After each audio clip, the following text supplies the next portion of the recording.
Hello everyone, this is Santosh Meena, Senior Research Analyst at Swastika Investment Limited. Friends, last video में हमने discuss किया था delta को, जो हमें ये बताता है कि अंडरलाइंग असेट की प्राइस में चेंज आने पर ऑप्शन की प्रीमियम में कितना चेंज आता है।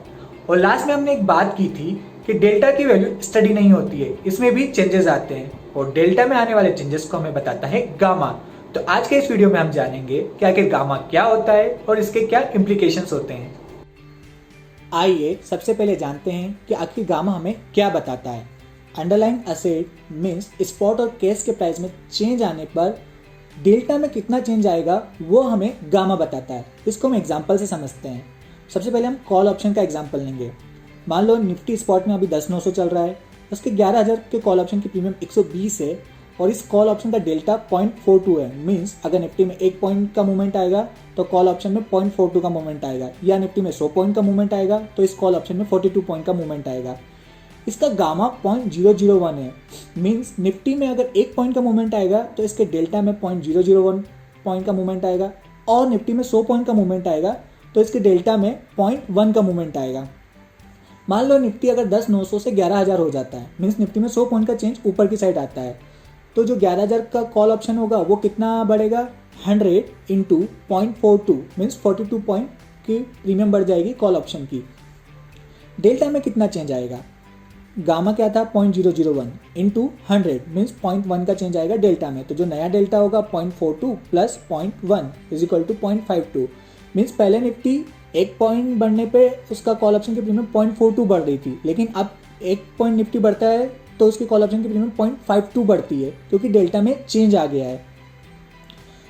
अगर मान लो निफ्टी में 100 पॉइंट की गिरावट आ जाती है, 10,900 से 10,800 आ जाती है, तो कॉल ऑप्शन की प्रीमियम में कितना चेंज आएगा, मतलब कितना गिरेगा, -100 इसलिए लिया है क्योंकि निफ्टी में 100 पॉइंट की गिरावट आई है। तो -100 into 0.42 equal to -42 means call option की प्रीमियम 42 पॉइंट घट जाएगी।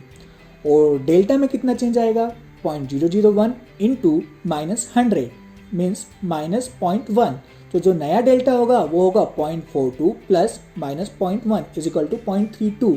तो पहले निफ्टी में 1 पॉइंट का मूवमेंट आने पर कॉल ऑप्शन की प्रीमियम में 0.42 का मूवमेंट आ रहा था, अब 0.32 का मूवमेंट आएगा। और निफ्टी में अगर 100 पॉइंट का मूवमेंट आएगा तो अब ऑप्शन में 32 पॉइंट का ही मूवमेंट आएगा, क्योंकि डेल्टा चेंज हो गया है। अब हम पुट ऑप्शन का एग्जांपल लेते हैं। वही निफ्टी अगर मान लो 10,900 चल रहा है, 10,800 के पुट ऑप्शन की प्रीमियम 130 रुपये है और उसका डेल्टा -0.4 है। पुट ऑप्शन का डेल्टा हमेशा माइनस में होता है क्योंकि निफ्टी के अपोजिट डायरेक्शन में चलता है पुट की प्रीमियम। गामा यहाँ पे 0.0009 है। मीन्स अगर निफ्टी 1 पॉइंट बढ़ता है या घटता है तो उस पुट ऑप्शन के डेल्टा में कितना चेंज आएगा, 0.0009 का। मान लो निफ्टी 10,900 से 10,800 हो जाता है, तो जो 10,800 का पुट है उसमें कितना चेंज आएगा, -100 निफ्टी में जो चेंज आया इंटू उसका डेल्टा -0.4, तो 40 पॉइंट का पॉजिटिव साइड का मूवमेंट आएगा पुट ऑप्शन में। मीन्स 40 पॉइंट पुट ऑप्शन बढ़ जाएगा निफ्टी में अगर 100 पॉइंट की गिरावट आती है। और डेल्टा में कितना चेंज आ जाएगा, 0.0009 इंटू -100 इज इक्वल टू -0.09। जो नया डेल्टा होगा -0.42 प्लस -0.09 इज इक्वल टू -0.51। तो अब जो नया डेल्टा है वो कितना हो गया, -0.51। मीन्स अगर अब निफ्टी पहले क्या हो रहा था, निफ्टी 100 पॉइंट गिरती तो 40 पॉइंट पुट की प्रीमियम बढ़ रही थी, डेल्टा क्योंकि -0.4 था। अब यहाँ निफ्टी अगर 100 पॉइंट गिरती है तो 51 पॉइंट पुट की प्रीमियम बढ़ेगी क्योंकि डेल्टा चेंज हो गया है 0.51 पे। अब एक और एग्जांपल लेते हैं। अगर निफ्टी 10,900 से बढ़ के 11,000 हो जाती है तो 10,800 के पुट में क्या होगा, 100 पॉजिटिव साइड का मूवमेंट है इसलिए प्लस में, इंटू -0.4 इक्वल टू -40, मतलब पुट ऑप्शन की प्रीमियम 40 पॉइंट घट जाएगी। और डेल्टा में क्या चेंज आएगा, 0.0009 इंटू 100 इक्वल टू 0.09। तो जो नया डेल्टा होगा वो होगा -0.33। मीन्स पहले निफ्टी अगर 100 पॉइंट बढ़ रही थी तो पुट ऑप्शन 42 पॉइंट गिर रहा था, या निफ्टी 100 पॉइंट गिर रही थी तो पुट ऑप्शन 42 पॉइंट बढ़ रहा था। लेकिन अब क्या होगा, निफ्टी 100 पॉइंट गिरेगी तो पुट ऑप्शन 33 पॉइंट बढ़ेगा, और निफ्टी 100 पॉइंट बढ़ेगी तो पुट ऑप्शन 33 पॉइंट गिरेगा। आइए अब गामा से जुड़े हुए कुछ इंपॉर्टेंट पॉइंट डिस्कस कर लेते हैं। पहला, गामा की वैल्यू हमेशा पॉजिटिव होती है। दूसरा, एट द मनी ऑप्शन का गामा सबसे ज़्यादा होता है। तीसरा, एक्सपायरी में जितना ज़्यादा समय है गामा की वैल्यू उतनी कम होती है, वहीं एक्सपायरी में जितना कम समय है गामा की वैल्यू उतनी ज़्यादा होती है।